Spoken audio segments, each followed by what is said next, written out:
What's up guys, Gemma here and happy Friday gamers. We completed the end of the week and I'm thrilled just as much as you guys are, and I hope I can catch you guys on stream this weekend. So I'm like super looking forward to continuing a bit of the Evil Within 2.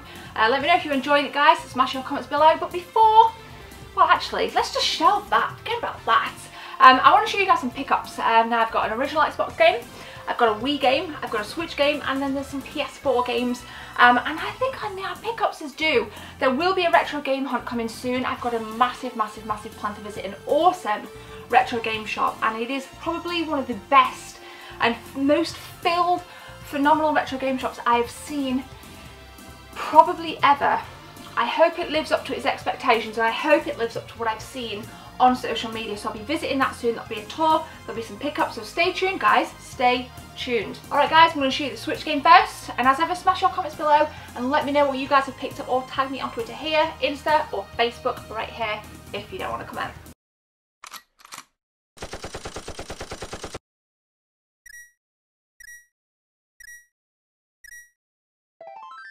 First up then guys is a game that I bought quite a while ago. It has been out for quite some time and it is Splatoon 2. Now, I don't want to spoil it for anybody in case you haven't played it, but for me personally, I feel that this isn't exactly a huge upstep from the original. The plaza looks pretty much exactly the same. The basic mechanics, the weapons, are generally the same. You start off with very few levels, and the more you progress, kind of, you know, the more you rank up, various other levels open up, and that is pretty much the same structure and foundations as what we saw in the original Splatoon. So I was actually a little bit disappointed with this, as I paid full price for it. It's probably one of those games that I should have waited for and tried to get, or maybe even got a little bit cheaper online from like Amazon or like a store online or whatever. But yeah, I was a little bit disappointed. Now I know there is a huge Splatoon community out there, and there's lots of competitive games of this, and kudos to you, and if you're a fan, that's absolutely great. Now I'm not saying I'm not a fan, but I'm just saying that it wasn't a huge upstep from the first. So if you're considering a Splatoon game and you don't own any, you're probably going to get the first game for a little bit cheaper than what you're going to get this. So potentially start off with that. I mean, I don't know. Some of you guys may have never played the first and jumped straight into this and absolutely loved it. And if that's the case, then you are going to love this. If you've never played a Splatoon game and you do decide to boycott the first and get the second, then you're in for a real treat. It is satisfying. It is a ton of fun. It taps right into the nostalgia of, do you remember like water guns as a kid? You could buy the huge water guns, but think with paint, you know, so there's kind of elements of that in there for me personally. So I absolutely love that side of it, but again, having played a lot of the first, this one just doesn't make me want to go back to it night after night after night and play it. But nonetheless guys, it is my first pickup. Alright, I very sneakily showed this in an episode of Games We Never Knew, but so I know you don't watch all the videos to the end, but I got a steal on this, got an absolute bargain on this. The PS2 version is a little bit more expensive. It is from CEX, and I've always said original Xbox and PS2 games are absolutely awesome to buy from CEX. Some of it's a complete rip-off like the SNES Minis, but nonetheless, Xbox original guys. Timesplitters 2. Timesplitters 2 on the original Xbox, and this cost a grand total of £1. £1 for Timesplitters 2 versus £6 on the PS2, which I do believe I own somewhere, but I don't own it on my original Xbox. Now, in that episode of Games We Never Knew, I did say that I want to beef out my original Xbox collection, and that is going to be one of my new goals, as well as to kind of pad out my Super Nintendo collection a lot more. I have lots of unboxed games down there as well. But original Xbox and Super Nintendo games are really kind of the direction I want to go moving forward. I'll buy other stuff, obviously, NES, PS1, Mega Drive, but like my priorities are probably going to be this and my Super Nintendo. So for £1 guys, if you watched it in Games We Never Knew, you saw a cheeky little reveal at the end, but I haven't actually shown it in the pickups. Super stoked with it, and I know it's an awesome game that you guys like. And again, smash your comments below and let me know what you think. Right, gonna drop in with a classic Wii game now, a classic franchise, classic characters, awesome little side scroller guys. It is Donkey Kong Country Returns. I loved this when it came out. I was so hyped for this game when it came out. Now, compared to Tropical Freeze on the Wii U, I totally prefer this, completely prefer this. For me, it is a complete revamping from what we knew way back on the Super Nintendo. And I just think it's got this kind of freshness about it that still holds up by today's standards if you're still playing the Wii. Tropical Freeze, not so much. Again, I didn't find it as much of an upstep from this, so for me, I just prefer this over Tropical Freeze. Again, let me know what you prefer.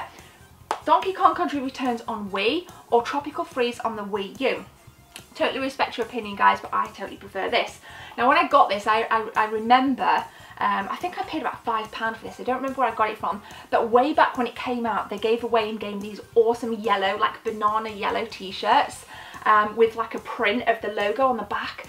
So it was wicked. I was so hyped for this back in the day. And I just love it. I love the kind of characters in this. I love the different kind of, the secrets, the levels, all the different kind of colour palettes, various kind of popping, like the trees, boxes, anything you can kind of break, run into on the level. It all just seems like there's so much finesse and detail, and I love the intricacies of Donkey Kong games. Love it way back on the SNES. Classic character, of course, with a bit of Diddy Kong involved in there. Another classic character, again, that kind of really came to fruition for me with Diddy Kong Racing on the N64, albeit Diddy Kong making appearances way back in Donkey Kong Country on the SNES. But love this game. Happy to have it back in the collection. If you can pick it up cheap, go for it, but it can go for a pretty penny depending on where you get it from, guys. So we're going to dive into some PS4 games right now. Okay, impulse purchase from quite a while ago. I've not shown it, and I must confess, guys, I haven't played it, so I'm sorry. And this is where I need you to add value, because if you've played it, then please let me know in the comment section below. I paid £20, it's a special edition, and guys, it is too dark. I say special edition, it's a limited edition, albeit you can still buy this in the stores as we speak. So it says here, from the creators of Alone in the Dark. Now, Alone in the Dark was a really awesome game back in the PS1 days. Very tense game, very awesome game. And this comes with the steelbook. And it comes with an art book as well. And again, I've yet to play it, so I don't really know a great deal about it. But I do love those impulse purchases, you know. I do buzz off that when you go into a store, national chain, local store, whatever, and there's just something and you just know you're having it. Like, you see it and it's like, wow, bargain, I'm having it, I'm taking it away. And for me, this is where Too Dark came in. So if you want me to stream it, let me know in the comment section below. And if you've never heard of it, then maybe this is something new you can take away from the video. Go and punch it into YouTube and check out some gameplay and feedback on whether or not you'd like to see me stream it. So guys, sorry I don't have much more to say. I'm not going to stand here and bullcrap you. But Too Dark, picked it up for 20 quid. Next up then, still sealed, and it is still sealed because I bought it less than a week ago. It was actually a week ago as this goes out. Guys, it is Friday the 13th. Obviously it's been out for quite some time. It's been out for 4 or 5 months. On the PC, but it finally got a release on Xbox One and PS4 on Friday 13th, being last Friday 13th October. So again, a couple of you guys posted this out on my Instagram, and you guys said that you kind of hinted it got some reasonable traction on Instagram, so I took a lot from that, and I think again it's going to be one that I'm going to maybe get into off stream first. Because I know obviously this is kind of online and there's a lot of different elements to it, and I want to just check out how things work in terms of the mechanics and just see if there are any bugs. I've heard it's quite buggy, so I'm a little bit dubious about jumping straight into stream with it, so I'll maybe iron out some kinks before I actually dive onto stream with Friday 13th. But if you've played it, let me know, guys. I always like to hear your feedback. I really value what you say in comments, good or bad, providing it's constructive. Definitely let me know if you've been enjoying a bit of Friday 13th. And finally guys, I've streamed the hell out of this. It has been an awesome series. Excuse me. I've streamed this on YouTube. It is The Evil Within 2, and I've left it till last because a lot of you that may be watching the streams already know that I have this. But again, I picked it up with Friday 13th a week ago, and I think I'm not going to say a great deal about it, because I'm in the middle of writing a review on my website for this. But what I will say is that it is a definite upstep from the first. I much prefer the kind of less demonic environments. It's a lot more open. I love being in the Marrow, doing various quests. You know, you can tap into the Marrow through computers, and then, you know,